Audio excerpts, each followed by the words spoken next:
할렐루야.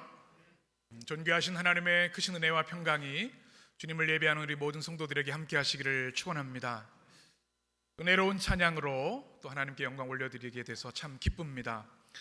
무엇보다 3월이 되면서 봄이 이제는 완연하게 찾아왔구나 하는 생각을 하는 요즘입니다. 아무리 겨울이 길고 참혹하다 해도 봄이 오면 겨울이 봄을 이길 수 없다 하는 것을 생각하게 됩니다. 오늘 비가 좀 내리고 깜짝 또 꽃샘추위가 있다고 하는데요, 그래도 봄을 막을 수는 없는 것이죠.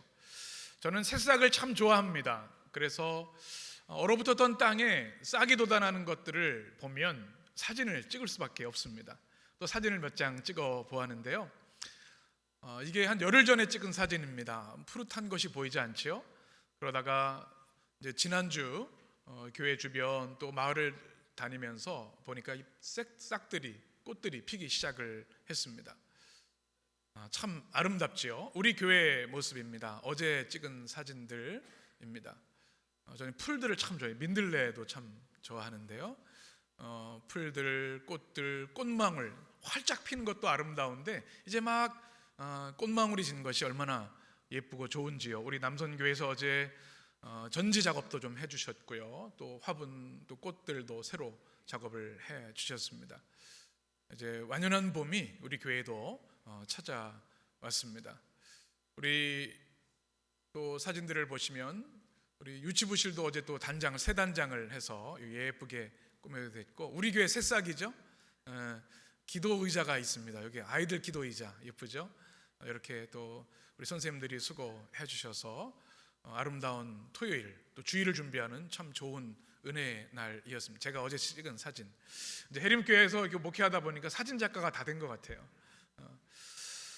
이렇게 봄의 계절을 보면서 우리의 무뎌진 감각이 살아나는구나 하는 생각을 합니다. 여러분, 이 새싹 또 꽃망울 보면서 감동이 되시죠?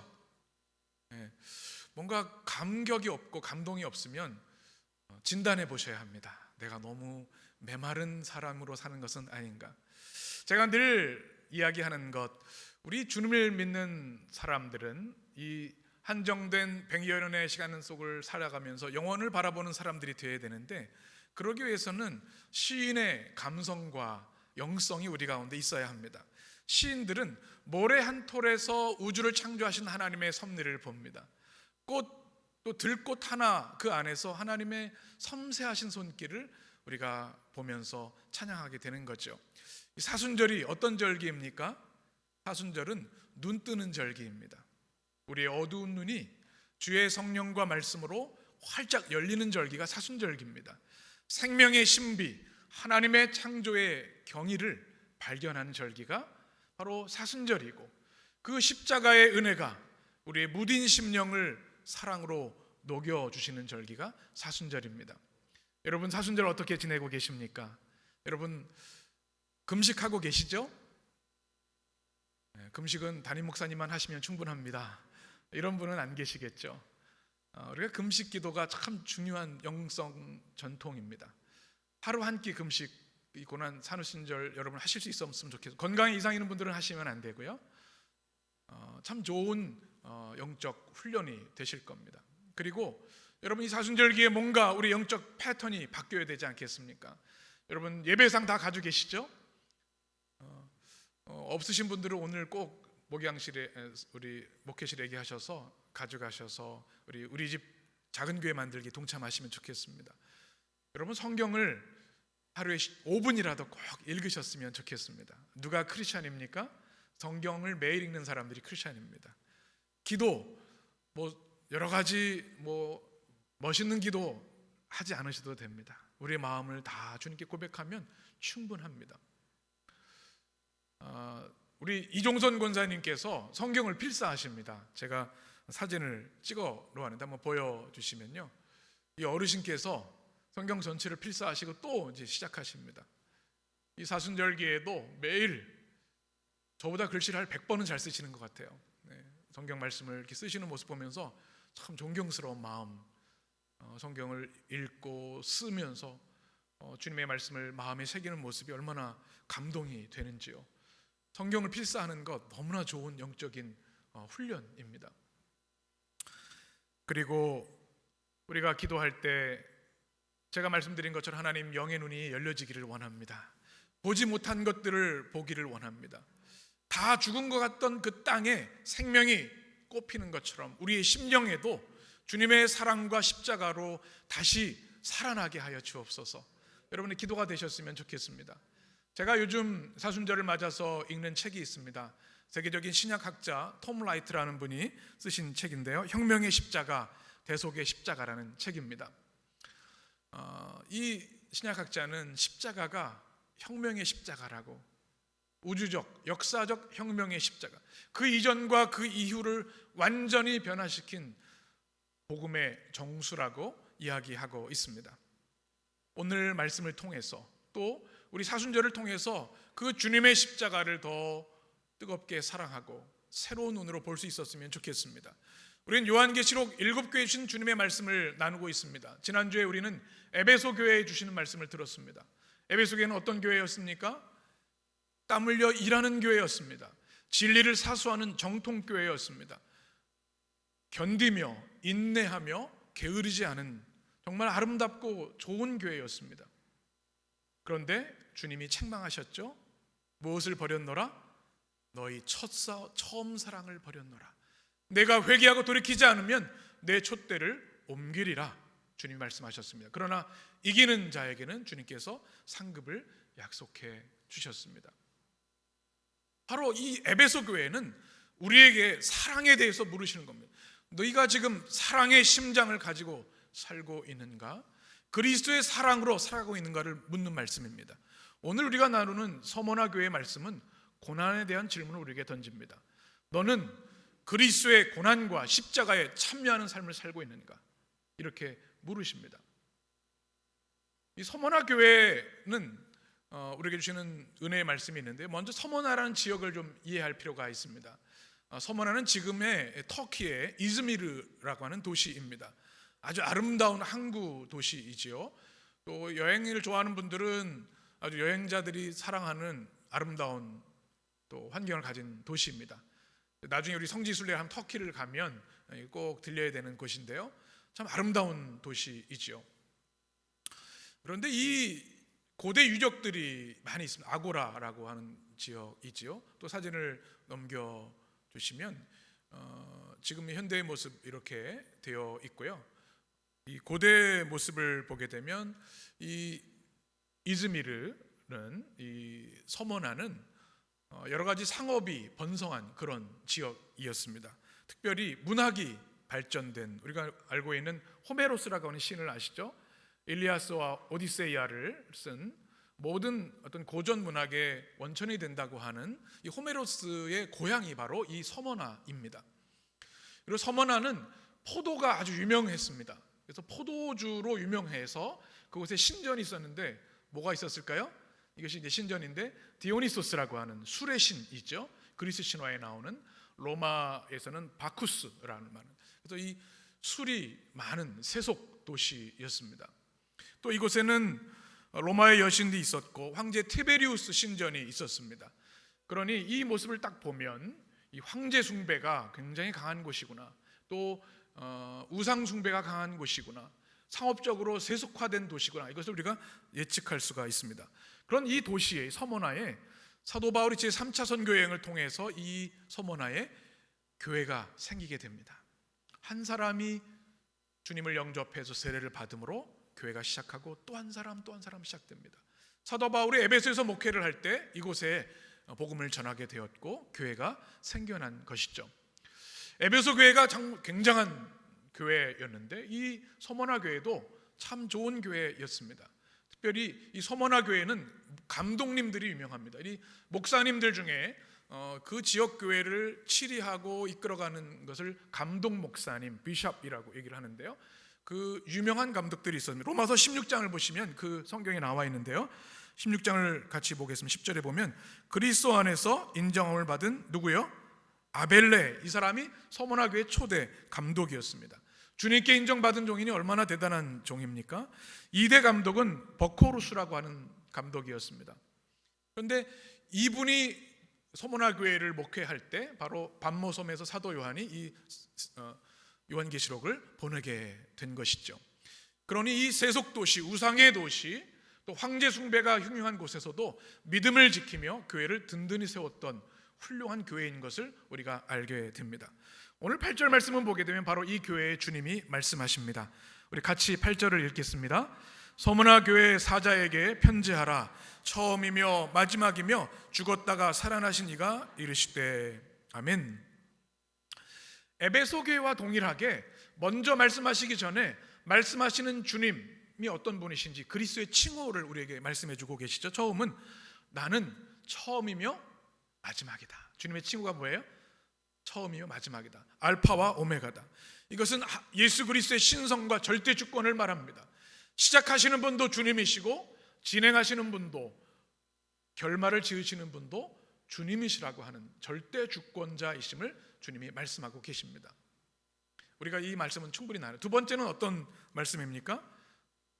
죽었다가 살아나신 이. 바로 주님은 처음과 나중 영원을 통치하실 뿐만 아니라 죽음의 영역까지 정복하신 생명의 주님이시다라고 하는 말씀입니다. 특별히 고난받는 이들에게 이 말씀은 너무나 큰 중요한 말씀이었습니다. 고린도전서 15장 20절 말씀, 우리 1절만 같이 읽겠습니다. 그러나 이제 그리스도께서 죽은 자 가운데서 다시 살아나사 잠자는 자들의 무슨 열매가 되셨도다? 첫 열매가 되었도다. 주님이 죽으시고 부활하셔서 첫 열매가 되셨습니다.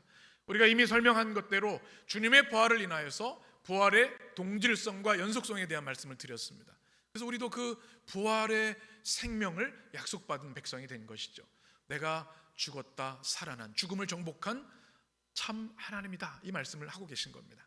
그러니 이 말씀을 들을 때 서머나 성도들은 마음에 너무나 큰 위로와 평안을 갖게 되었을 겁니다. 또 18절 말씀, 주님은 어떤 분이신가? 같이 읽습니다. 곧 살아있는 자라 내가 전에 죽었노라 볼지어다 이제 세세토록 살아있어 사망과 음부의 열쇠를 가졌노니. 아멘. 제가 설명드렸던 말씀이죠. 사망과 음부의 열쇠를 가지신 주님, 그러니 두려워하지 마라, 주님의 말씀입니다. 이제 9절에서 주님은 칭찬하십니다.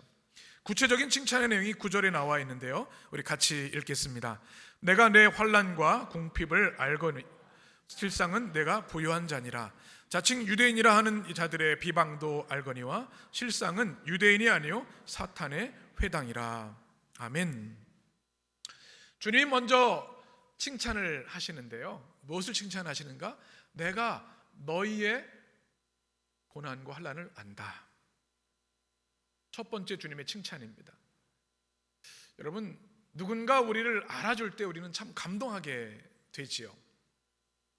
여러분은 누가 뭐라 해도 여러분 알아주는 분이 한두 사람 계시죠? 그분이 얼마나 우리에게 힘이 되는지 모릅니다. 서머나 성도들이 긴급 소집을 했습니다. 왜냐하면 그 당시 최고 영적 지도자였던 사도 요한이 반모섬에서 요한계시록을 써서 보내줬기 때문에, 두루마리 성경을 받았기 때문입니다. 도대체 무슨 말씀을 주시는 것일까? 한 사람이 큰 소리로 성경을 읽습니다. 아, 이 말씀이 그리스도의 계시와 예언의 말씀이구나.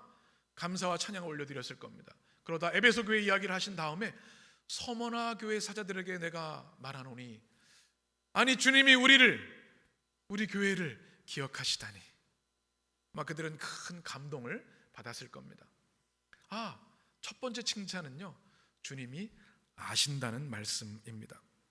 제가 군목으로 사역을 할 때 제가 굉장히 자존심이 있고 또 이 감리교 목사에 대한 긍지가 강한 사람입니다. 근데 군대 가니까 계급장을 달아야 되죠. 중위 계급장을 달았습니다. 저는 높은 줄 알았습니다. 근데 연대에 딱 가니까 이 뭐 소령, 중령 계시고 연대장님, 대령 계시고 또 사단에 가면 사단장 계시고 이게 위축되는 거예요. 그래도 나는 기독교 대한감리교 군목으로 파송돼서 당당하게 중이지만 기죽지 않고 목회를 했습니다. 그래도 뭔가 이 부서 협조를 하면 쉽지가 않아요. 잘 도와주시는 분인가 하면 어려운 분도 있어요. 그런데 어느 한 계기로 이 군목회하는데, 제가 3년 목회하는 동안 너무나 목회가 편해졌습니다. 하고자 하는 모든 일들을 할 수 있었어요. 전화 한 통을 제가 아는 장로님이 전화해 주신 거예요. 연대장님한테 전화를 하셔서 누구 연대장 그러시면 그러니까 장군이셨는데 제가 있던 교회 장로님이셨습니다. 내가 최 목사님 잘 아는 분인데 잘해드려. 그 한마디 해주시니까 목회가 막힘없이 일사천리로 되는 거예요. 그래서 뭐 목사님 필요한 거 없으십니까? 교회에 뭐 도울 게 있습니까? 해주시더라고요. 권력의 단맛을 그때 좀 봤습니다. 야, 누가 알아주는 게 이렇게 힘이 되는구나. 그래서 마음껏 선교하고 위문하고 했던 기억이 있습니다. 우리 창조주 하나님, 우리의 모든 생사화복을 주관하신 하나님이 우리를 향해 최 목사, 내가 너의 수고할 날 알아 말씀해 주신다면 얼마나 큰 위로가 될까요? 서머나 교회를 향해 주님이 그렇게 말씀하시는 겁니다. 그리고 오늘 예배드리는 여러분 한 사람 한 사람을 향해 주님이 말씀하시죠. 내가 내 눈물과 수고와 헌신을 안다. 주님의 그 음성이 여러분에게 들려지게 되시길 간절히 축원합니다. 그 구체적인 내용이 무엇입니까? 처음은 주님이 환난을 안다 말씀합니다. 서머나 교회는 환난과 맞서는 믿음을 가진 교회였습니다. 무엇과 맞섰어요? 환난입니다. 환난은 들립세야라고 하는 단어로 되어 있습니다. 이 포도가 많은 지역이라고 말씀을 드렸죠. 포도주 틀에 포도를 넣고 쥐어 짜는 게 이 들립세야입니다. 그러면 껍질이 벗겨지고 알갱이가 다 터져버립니다. 그만큼 극심한 고통을 당했다는 것이 이 환난이라는 단어입니다. 예수님을 믿는 믿음 때문에 황제 숭배를 거절하고 우상 숭배를 하지 않았기 때문에 그들은 엄청난 핍박을 받았습니다. 감옥에 가고 화형에 당하기도 하고 또 매를 맞기도 했습니다. 그런데 그것을 주님이 아신다 말씀하는 겁니다. 여러분, 만약에 여러분 해림교회 나오는데 누가 여러분을 감옥에 가둔다면 믿음을 지키실 수 있겠습니까? 핍박을 받는다면, 견딜 수 없는 고통이 있다면. 그런데 이 서머나 교회는요, 그 환난 가운데도 믿음을 지키고 주님 앞에 나왔던 성도라는 것, 그것을 주님이 아신다 말씀하고 있습니다. 두 번째는 궁핍을 감내하는 믿음을 가지고 있었습니다. 궁핍은 쉽게 말하면 가난입니다. 극심한 빈곤입니다. 상대적인 빈곤이 아니라 절대 빈곤을 말합니다. 이 궁핍이라는 것이.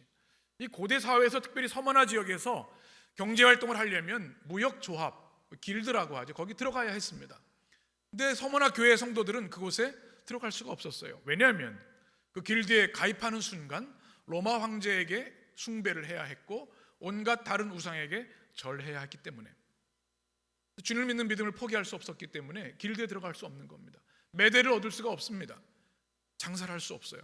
그러니 경제적 이익을 창출할 수가 없는 겁니다. 가난할 수밖에 없는 거죠.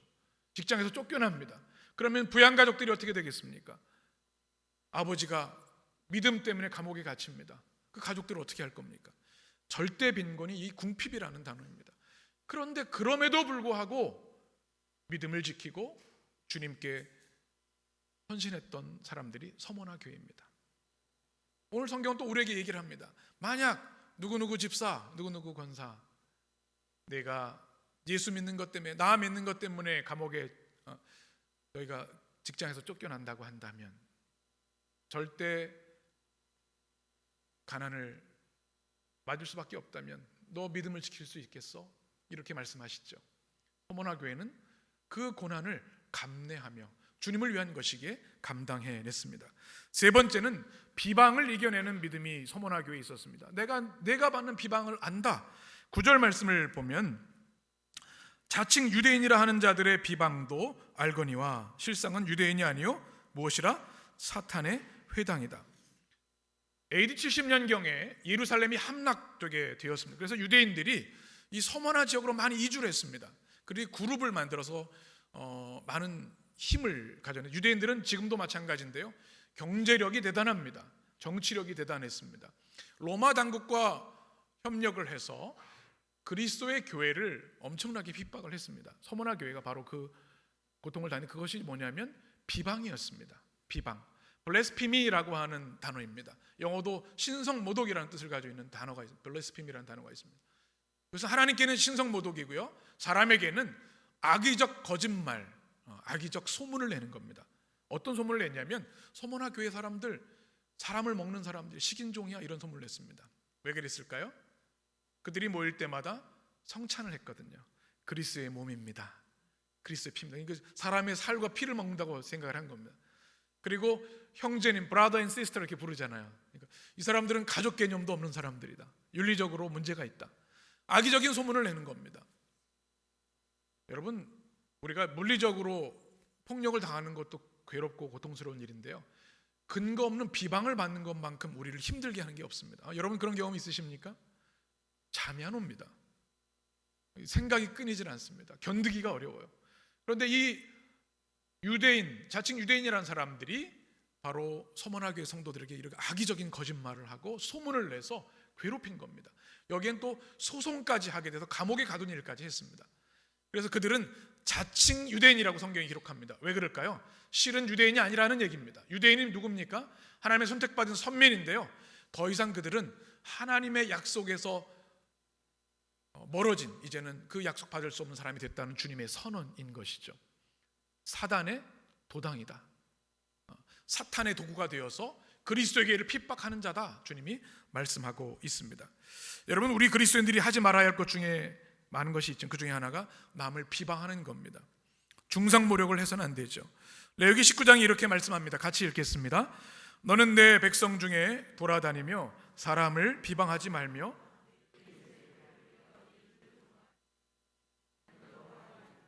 아멘. 에베소서 4장 31절 같이 읽습니다. 너희는 모든 악독과 노함과 분냄과 떠르는 것과 비방하는 것을 모든 악의와 함께 버리고. 있어서는 안 되는 일이죠. 비방해서는 안 된다. 이 말씀을 우리는 꼭 기억을 해야 합니다. 사단의 도구가 되는 일이기 때문에 그렇습니다. 그럼에도 불구하고 그 악성 루머, 소문에도 불구하고 서머나 교회는 끄떡없었습니다. 우리가 말하는 유리 멘탈이라는 말을 합니다. 근데 서머나 교회 성도들은 강철 멘탈이었습니다. 이 비방이 진리를 위한 비방이기에, 예수님을 믿는 진리에 서 있는 것을 인한 비방이기에 흔들림이 없었습니다. 그래, 얘기해봐라, 난 소용없다, 나는 끄떡없다. 그들의 믿음이 참 대단합니다. 주님이 그것을 아신다. 그 비방에도 너희들은 조금도 흔들리지 않았다. 여러분, 1세기에 서머나에서 믿음을 지킨다고 하는 것은 이렇게 위험한 일이었습니다.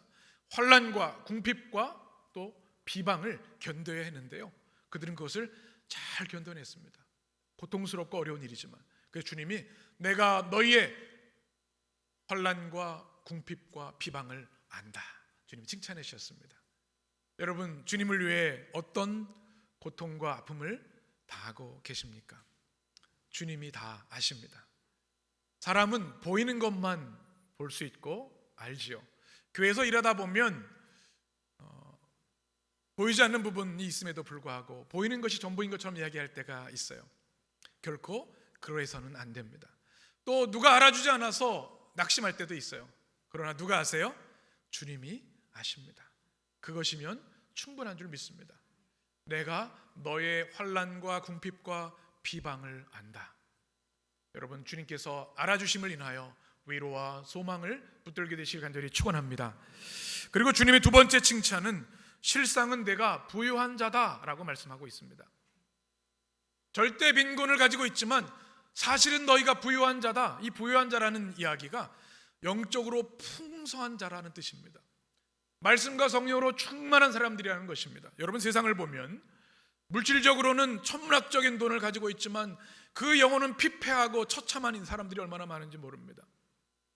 그런데 반대로 세상에서는 물질이 없고 어렵지만 그 영혼이 부유한 자들이 많이 있습니다. 제가 지난주 방송을 보면서 천원식당 이야기를 보았습니다. 유키즈라는 프로그램 좋아하는데 거기 나왔더라고요. 여러분, 요즘 밥 한 끼가 얼마인가요?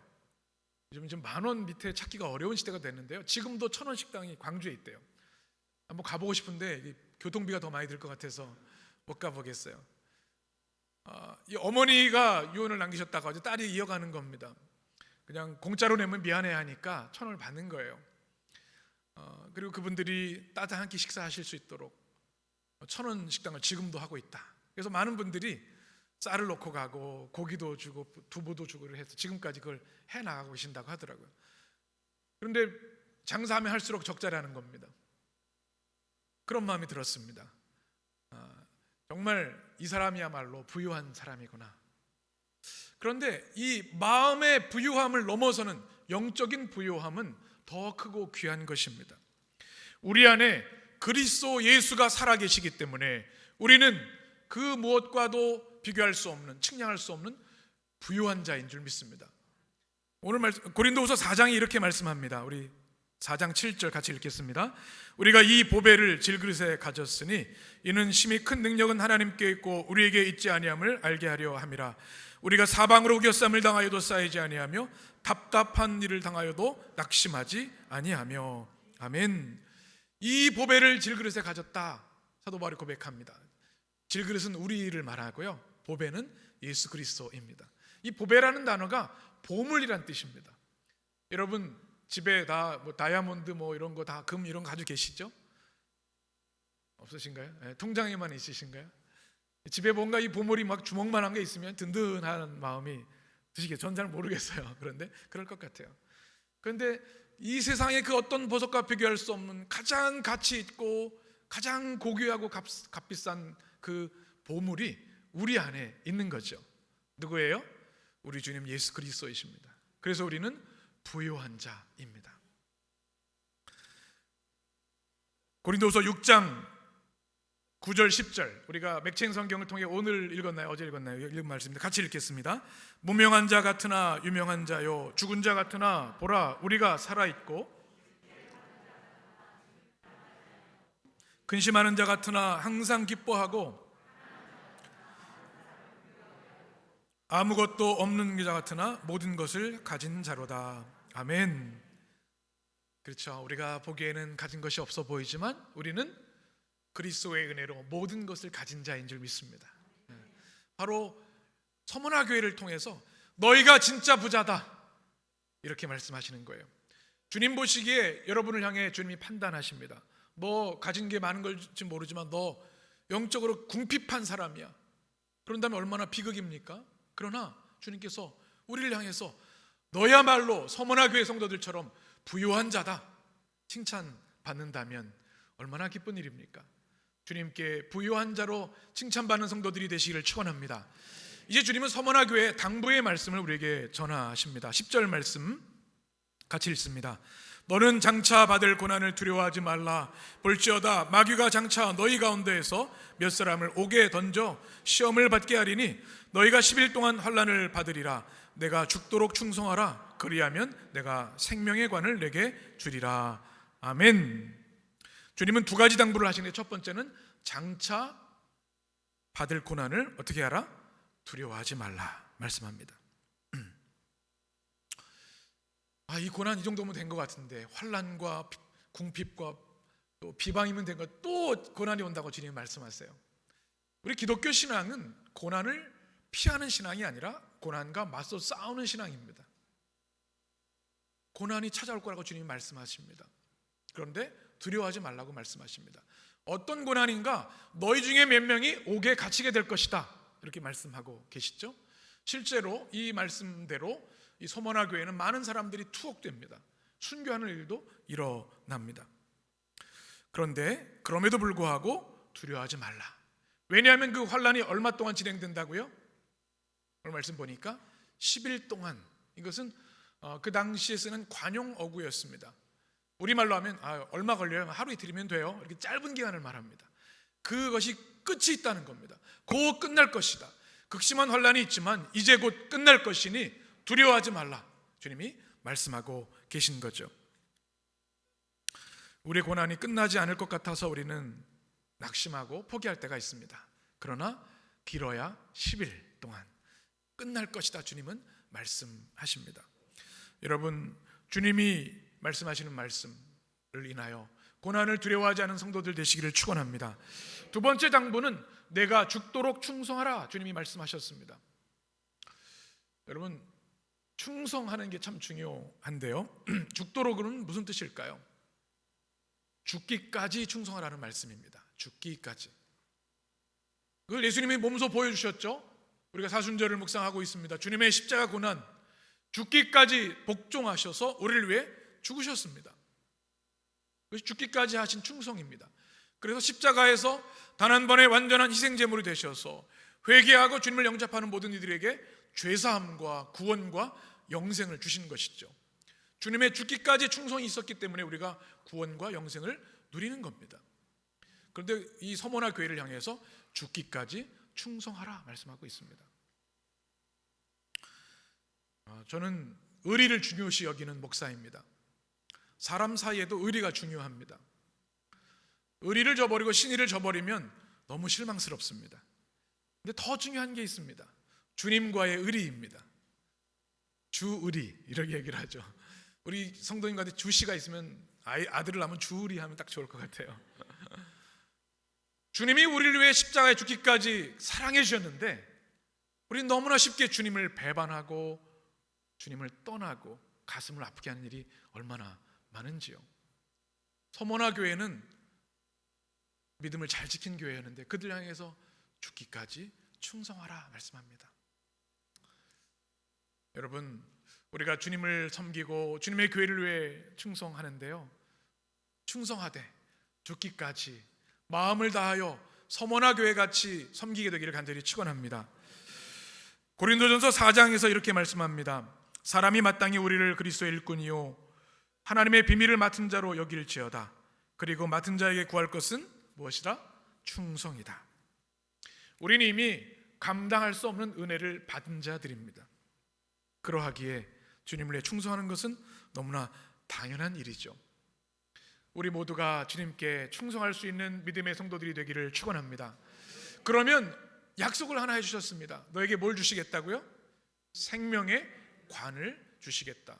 이 관은 스테파노스라고 하는 헬라어로 쓰여 있는데요, 올리브 가지로 만든 월계관을 이야기합니다. 사진을 한번 보시면 그 당시에 올림픽, 고대 올림픽에서 우승하면 받는 것이 월계관이었습니다. 지금도 이제 현대 올림픽에서도 우리 금메달을 따면 이 월계관을 씌워주죠. 주님께서 믿음을 지키고 죽기까지 충성한 이들에게 이 면류관을 주신다. 생명의 관을 주신다. 생명의 면류관을 주신다는 건데 이것은 바로 영생에 대한 약속입니다. 야고보서 1장 12절 말씀 같이, 시험을 참는 자는 복이 있나니 이는 시련을 견디어낸 자가 주께서 자기를 사랑하는 자들에게 약속하신 생명의 면류관을 얻을 것이기 때문이니라. 아멘. 우리에게 영생을 주신다고 하는 이 놀라운 약속, 죽기까지 충성할 때 주시는 이 약속이 여러분에게도 주어진 것을 믿고 감사하시기를 축원합니다. 이제 11절 마지막 결론의 말씀입니다. 같이 읽겠습니다. 귀 있는 자는 성령이 교회들에게 하시는 말씀을 들을지어다. 이기는 자는 둘째 사망의 해를 받지 아니하리라. 아멘. 생명의 면류관을 주실 뿐만 아니라 또 한 가지를 약속하고 계십니다. 이기는 자 말씀을 드렸죠. 니키 승리한 자, 믿음의 승리한 자에게 주는 것이 뭐냐면 둘째 사망의 해를 당하지 않게 하신다. 둘째 사망이 무엇인가? 요한계시록 21장에 나와 있습니다. 우리 8절을 같이 읽습니다. 그러나 두려워하는 자들과 믿지 않은 자들과 흉악한 자들과 살인자들과 음행하는 자들과 점술가들과 우상숭배자들과 거짓말하는 모든 자들은 불과 유황으로 타는 못에 던져지리니 이것이 둘째 사망이라. 아멘. 첫째 사망은 우리의 물리적인 죽음을 이야기합니다. 모두가 이 첫째 사망을 맞이합니다. 누구도 피할 수 없습니다. 죽은 후에 하나님의 정확무한 완전한 심판이 있게 되는데 그때 주님께서 주시는 것이 둘째 사망입니다. 믿음을 지키고 복음 안에 선 자들에게는 주님께서 영원한 생명의 면류관을 주시고, 오늘 요한계시록 21장에 말씀하신 것처럼 그런 자들은 악인들은 주님께서 둘째 사망에 임하게 된다, 불못에 던져지게 된다 말씀하고 있는 것이죠. 히브리서 9장에서 이렇게 말씀합니다. 한 번 죽는 것은 사람에게 정해진 것이요 그 외에는 심판이 있으리라. 우리 육체의 죽음을 피할 자는 아무도 없습니다. 그러나 둘째 사망은 피할 수 있습니다. 둘째 사망은 반드시 피해야 합니다. 첫째 사망과 비교할 수 없을 정도로 끔찍하고 잔혹하기 때문에 영생의 반대가 영원한 죽음이 아닙니다. 영원한 벌이죠. 영벌이 반대말입니다. 그 둘째 사망의 해를 당하는 것이 얼마나 큰 고통인지 오늘 성경은 우리에게 말씀하고 있습니다. 그런데 믿음을 지키고 그리스도께 충성한 자, 죽기까지 충성한 자에게는 둘째 사망의 해가 이르지 않는다. 그 모든 절망과 고통, 영원한 심판에서 안전하게 보호될 것이다 약속해 주신 겁니다. 순교한 서머나 성도들이 이 말씀을 들었습니다. 그리고 순교를 앞둔 이들이 이 말씀을 듣고 너무나 큰 위로와 소망을 얻게 된 것이죠. 우리 모두가 십자가의 은혜를 감격하는 이유가 무엇입니까? 주님께서 십자가에서 죽으시고 우리를 위해 보혈을 흘려주심을 인해서 우리를 둘째 사망의 해에서 해방시켜 주셨기 때문에 그렇습니다. 그 은혜를 우리가 믿음의 승리로 인하여 모두 취해야 될 줄 믿습니다. 이제 오늘 말씀을 마무리하면서 에베소 교회와 서머나 교회를 비교해 보고자 합니다. 여러분 말씀을 잘 들으셨죠? 에베소 교회와 서머나 교회 한 가지 중요한 차이점이 있습니다. 무엇일까요? 여러분 눈이 반짝반짝하셔서 잘 말씀을 들으셔서 아실 것 같은데요, 아주 중요한 차이가 하나 있습니다. 서머나 교회는 주님의 책망이 없다는 겁니다. 에베소 교회는 뭐라고 책망을 받았습니까? 처음 사랑을 버렸노라. 그런데 주님은 어찌된 일인지 서머나 교회를 향해서는 책망을 하지 않으십니다. 이보다 큰 축복이 있을까요? 주님이 그만큼 서머나 교회를 높이시고 사랑하시고 귀하게 여기시다는 반증인 것이죠. 두 가지 이유가 있습니다. 서머나 교회는 고난받는 교회였습니다.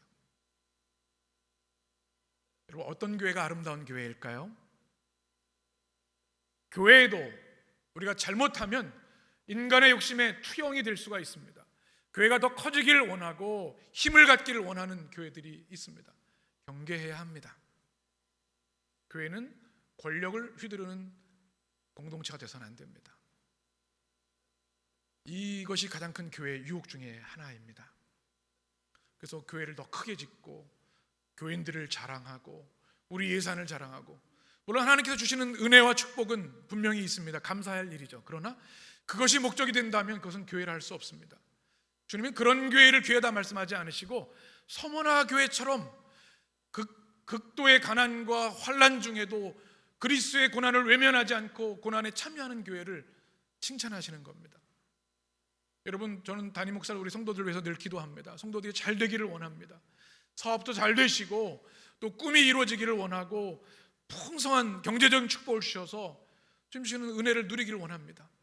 그러나 빠지지 않는 기도가 있습니다. 주님, 그러나 우리를 위해 당하신 그리스도의 고난을 외면하지 않는 성도들이 되게 해주십시오. 주님을 위한 고난이라면 우리의 생명까지 던질 수 있는 교회가 되게 해주십시오. 여러분 사랑이 무엇입니까? 기꺼이 그 사람을 위해 고난을 받는 것이 사랑입니다. 엄마 아빠 사랑이 다르다고 하죠. 아이가 아프고 문제가 생기면 아빠는 이렇게 얘기한답니다. 우리 이성적으로 생각해보자, 차근차근 전략적으로 문제를 해결해보자, 이렇게 얘기하는데 엄마는 몸을 던져 뛰어듭니다. 사랑은 고난받는 영혼을 위해서 나를 생각하지 않고 던지는 것이 사랑이지요. 서머나 교회 성도들이 그랬습니다. 그리스도를 사랑하기 때문에 자신의 모든 것을 던져 환난과 핍박과 비방을 이겨내고 진리의 공동체를 지켜낸 겁니다. 주님은 그것을 기뻐하셔서 책망하지 않으셨습니다. 여러분 주님의 고난에 주님을 사랑하기에 기쁨으로 뛰어들 수 있는 여러분 되시기를 축원합니다. 주님의 교회를 사랑하는 것이 무엇입니까? 교회의 어려움을 붙잡고 씨름하고 기도하고 뛰어드는 것입니다. 그것이 사랑이죠. 주님께서 서머나 교회를 책망하지 않은 또 한 가지 이유가 있습니다. 그것은 서머나 교회가 순교자의 교회였기 때문에 그렇습니다. 서머나 교회 하면 바로 떠오르는 연상되는 단어가 있습니다. 바로 폴리캅입니다.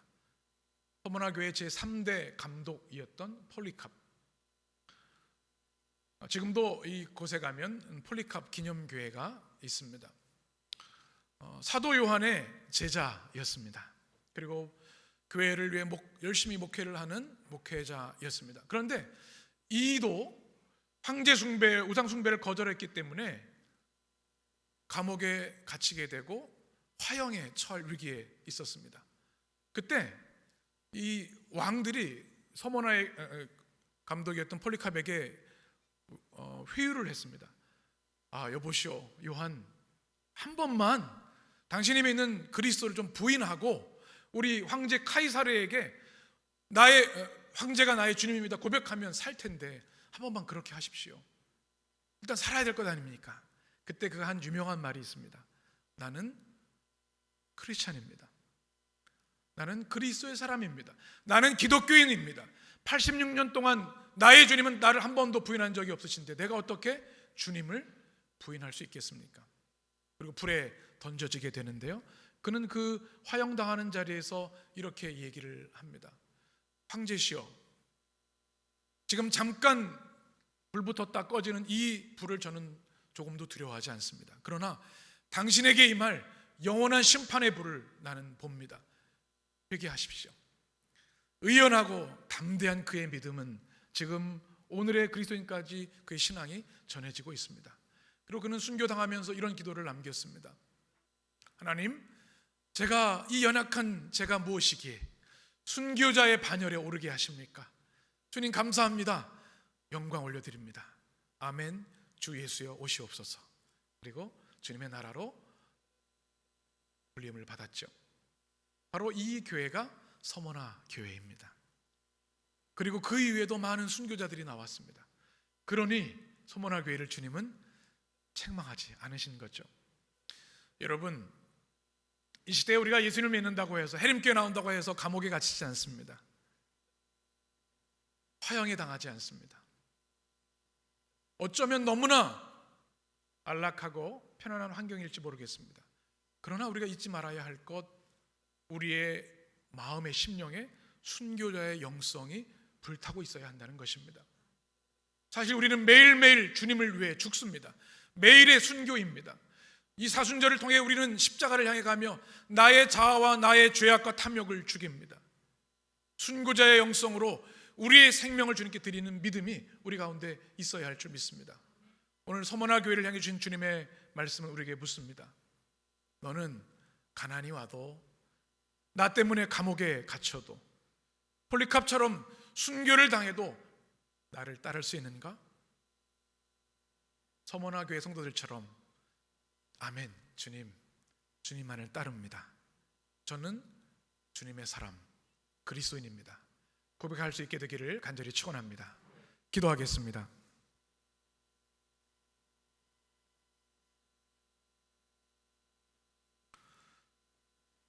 몸은 죽여도 영혼은 능히 죽이지 못하는 자들을 두려워하지 말고 오직 몸과 영혼을 능히 지옥에 멸하실 수 있는 이를 두려워하라.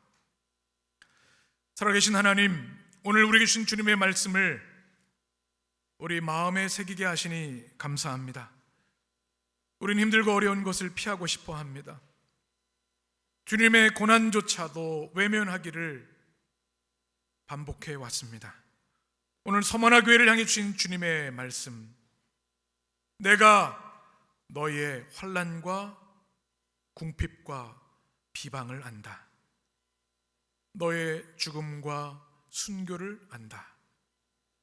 주님, 우리가 주님 주신 한 번의 인생 100여 년의 삶 후에 주님의 정확무오한 주님의 심판과 평가가 있을진데, 우리도 폴리캅같이 영원히 주님 나라에 빛나는 믿음의 사람으로 이 한 생 살게 하여 주옵소서.